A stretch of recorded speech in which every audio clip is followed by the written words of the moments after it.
যে ব্যক্তি রাত্রে ঘুমানোর সময় সূরা বাকারার শেষ দুইটি আয়াত তেলাওয়াত করে ঘুমাবে, এই দুইটি আয়াত তার জন্য যথেষ্ট হয়ে যাবে। বলেন সুবহানাল্লাহ। বিশ্বনবী জনাব রাসূলুল্লাহ সাল্লাল্লাহু আলাইহি ওয়াসাল্লামকে একজন সাহাবী জিজ্ঞাসা করেন, ইয়া রাসূলুল্লাহ সাল্লাল্লাহু আলাইহি ওয়াসাল্লাম, পবিত্র কোরআনের মধ্যে সবচাইতে মর্যাদার সূরা কোনটি? নবী বলেন, পবিত্র কোরআনের মধ্যে সবচাইতে মর্যাদার সূরা হচ্ছে সূরাতুল ইখলাস। এরপরে ওই সাহাবী পুনরায় নবীকে প্রশ্ন করে বলেন, ইয়া রাসূলুল্লাহ, পবিত্র কোরআনের দ্বিতীয় স্তরে মর্যাদার আসনে কোন আয়াতটি অথবা কোন সূরাটি রয়েছে?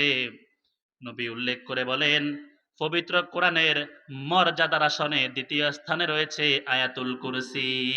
সুবহানাল্লাহ।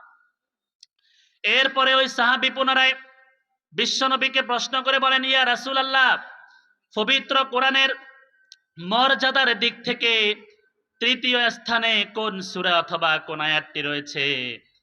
বিশ্বনবী ওই সাহাবীকে উল্লেখ করে বলেন, হে আমার সাহাবী, পবিত্র কোরআনের মর্যাদার দিক থেকে তৃতীয় স্থানে রয়েছে পবিত্র কোরআনের সূরা বাকারার সর্বশেষ দুইটি আয়াত। সুবহানাল্লাহ। শুধু এখানে তো নয়, পবিত্র কোরআনের সূরা বাকারার শেষ দুইটি আয়াতের আরো গুরুত্বপূর্ণ ফজিলত রয়েছে। আমরা হয়তো অনেকেই জানি, আমাদের নবী মেরাজের রজনীতে যখন আল্লাহ তাআলার সাথে সাক্ষাতের জন্য গিয়েছিলেন, সেখানে আল্লাহ তাআলা আমাদের নবীকে উপহার স্বরূপ আমাদের নবীর উম্মতের জন্য 5 ওয়াক্ত নামাজ হাদিয়ে দিয়েছিলেন। কিন্তু আমরা আরো একটি বিষয় জানি না, যে শুধু মেরাজের রজনীতে আমাদের নবীকে 5 ওয়াক্ত নামাজ হাদিয়ে দেওয়া হয়নি, সাথে আরো দুটি হাদিয়ে দেওয়া হয়েছিল। দ্বিতীয় নম্বর হাদিয়া হচ্ছে 5 ওয়াক্ত নামাজের সাথে আমাদের নবীকে সূরা বাকারার শেষ দুটি আয়াত হাদিয়ে দেওয়া হয়েছিল। সুবহানাল্লাহ।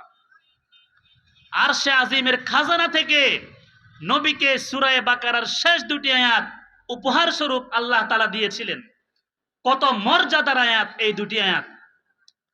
এরপরে মেরাজের রজনীতে তৃতীয় নম্বর হাদিয়া আমাদের নবীকে আল্লাহ তাআলা দিয়েছিলেন। নবীকে আল্লাহ তাআলা বলেছিলেন, হে আমার হাবিব, আপনার যে উম্মত আমার সাথে শিরক করবে না, আপনার যে উম্মত আমার সাথে শিরক করবে না, আমি তাদের কবিরা গুনাহগুলোকে মাফ করে জান্নাতের মেহমান বানিয়ে দিব। সুবহানাল্লাহ। জান্নাতে যেতে হলে একটি শর্ত, কবিরা গুনাহ করবেন, তওবা করবেন। আল্লাহ চাইলে কিয়ামতের ময়দানে সকল গুনাহ মাফ করে দিতে পারে, কিন্তু আল্লাহ তাআলা কিয়ামতের ময়দানে শিরকের গুনাহ মাফ করবে না। এই জন্য শিরক থেকে সাবধান, ছোট হোক বড় হোক, কোন প্রকারের শিরক করা যাবে না।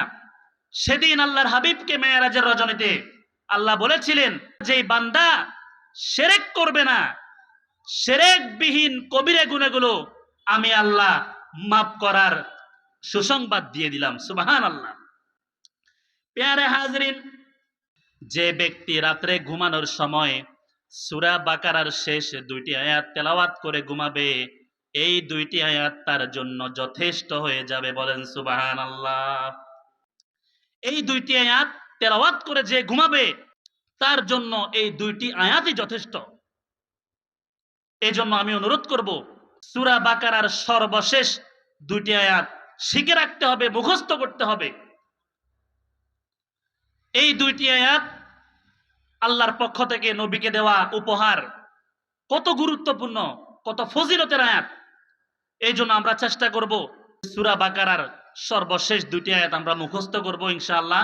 আর এই দুইটি আয়াত সকাল, সন্ধ্যা এবং কি রাত্রে ঘুমানোর সময় তেলাওয়াত করব। আল্লাহ তাআলা আমাদেরকে আমল করার তৌফিক দান করেন। ওয়া আখির দাওয়ানা আলহামদুলিল্লাহি রাব্বিল আলামিন।